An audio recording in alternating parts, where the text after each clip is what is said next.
Namoota kaayyoo amantii yookaan safuu qaban keessumaa immoo gara biyya ormaatti deemsa dheeraa deemuudhaan dhaqqaban yookaan pilgrims kutaa Massachusettsitti kan argamu kolonii Plymouth Rock hundeessuu isaanii walakkaa jaarraa ol dura akkasumas qubsumni warra Ingilizii jalqabaa Ameerikaa kaabaa Jamestown kutaa Virgiiniyaa keessatti hundeeffamuusaa waggaa 42 dura Speen kan Floriidaa kaabaa keessatti argamu magaalaa St. Augustinein hundeessite. Haa ta'u malee jiraattota dhalattoota United States hin taaneen qabiyyeen durii kun hundeeffamuyyuu seenaa Ameerikaa keessatti hagas hin tuqamu. Kantiibaan magaalaa St. Augustine Nancy Six Klein akka jedhanitti seenaansaa koloneeffattummaa Speenii waliin waan wal qabateef natti fakkaata. Namoonni tokko tokko loogii warra Ingiliziitii jechuu danda'u jedhan. Profeesarri seenaa Ameerikaa soorama bahan Thomas Graham hidda dhalata Speen ta'uun danda'a jechuun yoo dubbatan kanarratti walii galu. Namoonni gara kaaba bahaatti gara kolonii jalqabaa afaan Ingiliffaa dubbatanitti ka qajeelan yoo ta'u yeroo dheeraadhaaf St. Augustiniif Floridaan qaama Empire Speen turanii jedhu Graham. Graham bara 2008 keessa soorama ba'uu isaanii dura kooleejii Flagler kan St. Augustine keessatti barsiisaa turan.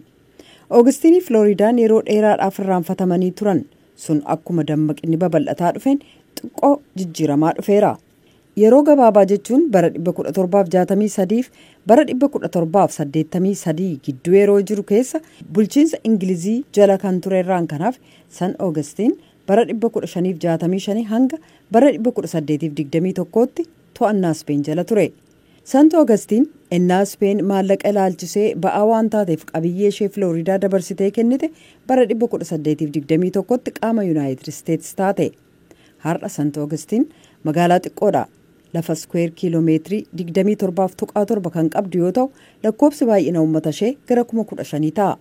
Akkasumas jaarraa hedduudhaaf bulchiinsa Speen jala jiraattus gamoowwan bara sanaarra caalaan isaanii yeroo dheeraadhaaf waan hin jiraanneef bulchiinsa Speen jala akka ture kan mul'isu ragaan xiqqoo qofaatu hafe.